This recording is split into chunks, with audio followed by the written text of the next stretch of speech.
New York City is collapsing right now. We're seeing shoplifting ranked number one in New York City. This is not the ranking that a city wants to have. Like Oakland, they're ranked number one, not for shoplifting though, but for car break-ins. That's still something that you don't want to be having the gold medal.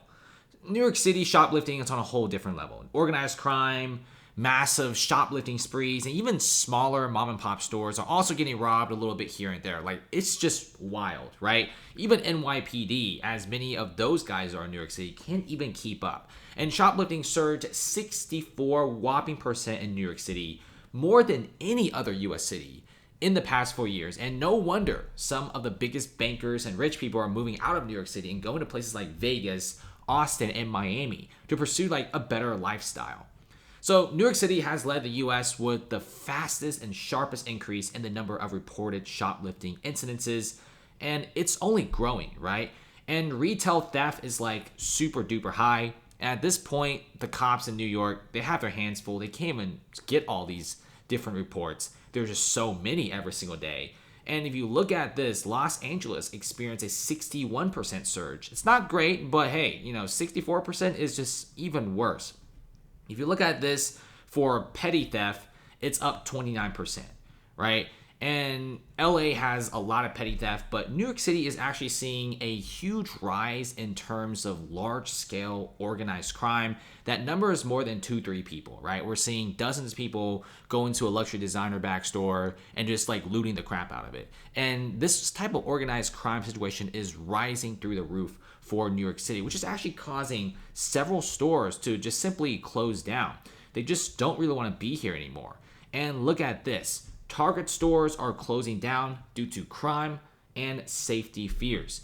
And this should not be a problem in the United States. I think back in the old days, we didn't really have big retailers like Target just suddenly shutting down. It wasn't really normal. And Target is expecting shoplifting to remain a significant financial headwind. And they're already closing a lot of troubled stores, but if they close one store, then a lot of times the shoplifting just goes to a different Target.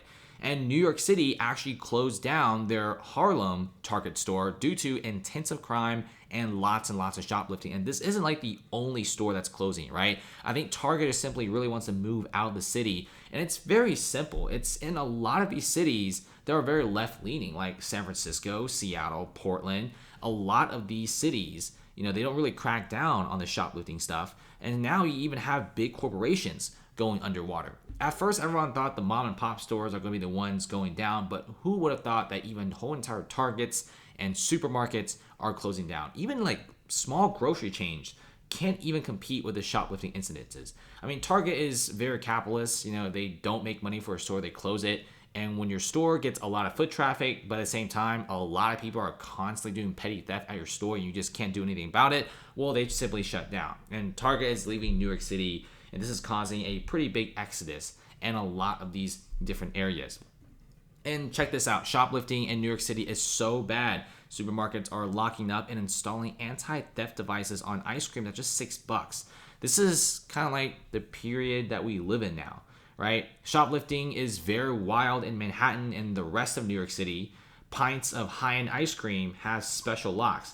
I mean, I remember in the old days, like the only products that have like special locks are going to be like electronics, right? Or things that are like more than $100. But can you imagine like literally just putting locks on each individual ice cream? Now, just buying these locks for ice cream is already expensive enough. And imagine how intensive the labor is. Imagine like a shipment of ice cream comes in. You actually have to hire like an extra employee just to put locks on all the frozen goods, including the ice cream section. This is just off the roof, right? I mean, nowadays you just have people walk into like a store in New York City, grab whatever they want, then just start eating it. That's just how it is. And I think people are just kind of sick of it. And I can't imagine having a lock on an ice cream.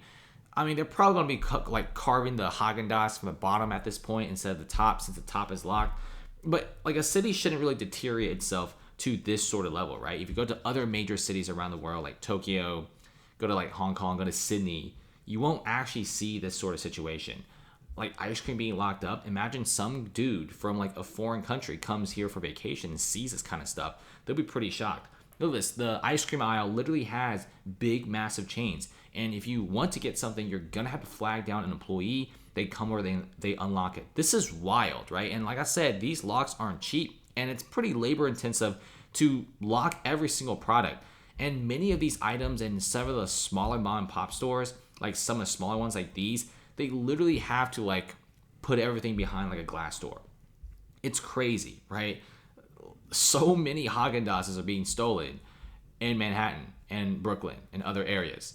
It's just out of the world here. Like, look at this. If you want to get something, you want to get toothpaste, well, you can't just grab it. You actually have to press a button to get an associate to come over and unlock the door to get your toothpaste. And I think this is like a CVS and Walgreens. This is like dystopian. Like, things like this should not happen. Imagine you have to press a button to get your shampoo. And this is happening everywhere. Look at this situation. This is not normal, right? All the products, even the Old Spice, is being locked up because it can't be trusted. And this is the reason why big stores like Target, who make a lot of money, are shutting down. They simply just can't compete against the intensive shoplifting. You have 5 people checking out, but you also have like 3-4 other people that are just putting a bunch of items into the bag and then walking out. And it's just like so common. And plus, even if people get caught shoplifting, it's not really like a huge crime either. It's more like a slap on the wrist situation. So they just kind of get away with it. And man, even CVS and Walgreens can't take the heat, which is actually causing even some of the nicest stores in Manhattan to pretty much shut down after shoplifting and vandalism. If you look at one of the most luxurious drugstores in Manhattan, located inside the Trump building in the financial district, this isn't even in the bad neighborhood in New York City. In fact, I say FiDi is actually a pretty good neighborhood. And even on Wall Street, they have to shut down their doors because there's crazy amounts of shoplifting and vandalism, essentially. And a lot of the streets are dead. This is not normal, right? And this store has been on 40 Wall Street. It's a massive space, 22,000 square feet, open for 12 years. Will be going out of business in October 9th, and they're done with the lease as well. Store's been vandalized, store's been damaged, and also been hit several times with crime waves. People just going in and just taking whatever they want. And also several other big drugstore chains like CVS and Walgreens are also getting hit pretty hard, which they're also closing down. They're pretty much done with it, right? Even Lenox Hill CVS set to close. And one of the biggest things that you need to know as a viewer is many of these stores aren't in bad neighborhoods. Like, we're not talking about a rundown neighborhood like Lenox Hill, Financial District, Midtown. These are all pretty good neighborhoods, right? High-end real estate, very expensive cars, rich people live here, but they still experience very intensive shoplifting. And I can't imagine other cities in the U.S. who is going through situations like these, right? Oakland, San Francisco, Seattle, Chicago, they're all experiencing a lot of shoplifting. But for some reason, New York City is on a whole different level. And CVS, Walgreens, you even got big stores like Target are just closing down their shops. They just can't make any money. They can't make enough money to fill the money lost from shoplifting. And it's just what it is. So thanks for watching, guys. Comment below, subscribe for more. Lots of news coming out.